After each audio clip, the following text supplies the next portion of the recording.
Hi friends, welcome back to Neha's cooking vlogs. ಹೇಗಿದ್ದೀರಾ ಎಲ್ಲರೂ? ನಾನು ತುಂಬ ಚೆನ್ನಾಗಿದ್ದೀನಿ. ಹಾಗೆ ನೀವು ಚೆನ್ನಾಗಿದ್ದೀರಾ ಅಂತ ಅನ್ಕೊತಾ ಇದ್ದೀನಿ. ಇವತ್ತು ನಾನು ಮಾಡ್ತಿರುವಂಥ ರೆಸಿಪಿ ಬಂದು ತೊಗರಿಕಾಳು ಮಸಾಲೆ ಸಾಂಬಾರು. ತುಂಬ ಈಸಿಯಾಗಿ ಕ್ವಿಕ್ಕಾಗಿ ಮಾಡುವಂಥ ಸಾಂಬಾರು ಇದು. ತುಂಬಾ ಚೆನ್ನಾಗಿರುತ್ತೆ.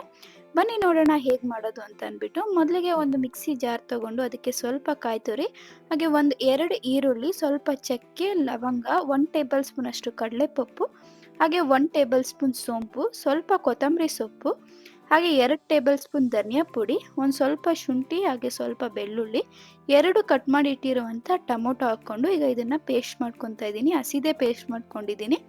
ಈಗ ಒಂದು ಕುಕ್ಕರ್ ಇಟ್ಬಿಟ್ಟು ಅದಕ್ಕೆ ಆಯಿಲ್ ಹಾಕಿ ಸಾಸಿವೆ ಮತ್ತು ಈರುಳ್ಳಿ ಹಾಕ್ಕೊತಾ ಇದ್ದೀನಿ. ಈರುಳ್ಳಿ ಎಲ್ಲ ಚೆನ್ನಾಗಿ ಫ್ರೈ ಆದಮೇಲೆ ಒಂದು ಆಲೂಗಡ್ಡೆ ಹಾಗೆ ಒಂದು ಬದನೆಕಾಯಿ ಸೇರಿಸ್ಕೊತಾ ಇದ್ದೀನಿ. ತುಂಬ ಚೆನ್ನಾಗಿರುತ್ತೆ ಇದು ಹಾಕೋದ್ರಿಂದ. ನಿಮಗೆ ಟೈಮ್ ಇದ್ದರೆ ನೀವು ಪಾತ್ರೆಯಲ್ಲೇ ಮಾಡ್ಕೊಳ್ಳಿ. ಈಗ ನಾನು ಬೇಗ ಆಗುತ್ತೆ ಅಂತ ಅಂದ್ಬಿಟ್ಟು ಕುಕ್ಕರಲ್ಲಿ ಮಾಡ್ತಾ ಇದ್ದೀನಿ.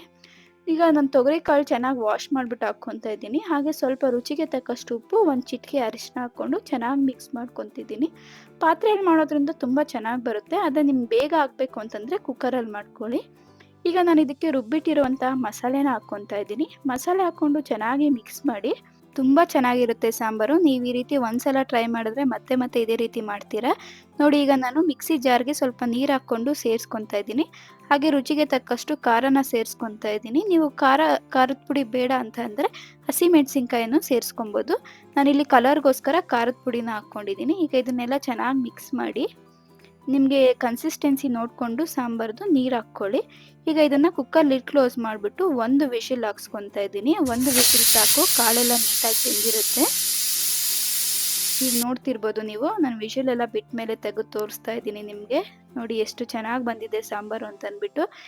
ಈ ಕನ್ಸಿಸ್ಟೆನ್ಸಿ ಇದ್ದರೆ ಸಾಕಾಗುತ್ತೆ ಸಾಂಬಾರು. ಈ ರೆಸಿಪಿ ನಿಮಗೆ ಇಷ್ಟ ಆಗಿದೆ ಲೈಕ್ ಮಾಡಿ, ಶೇರ್ ಮಾಡಿ, ಕಮೆಂಟ್ ಮಾಡಿ, ಹಾಗೆ ಸಬ್ಸ್ಕ್ರೈಬ್ ಮಾಡೋದನ್ನು ಮರಿಬೇಡಿ. Thanks for watching.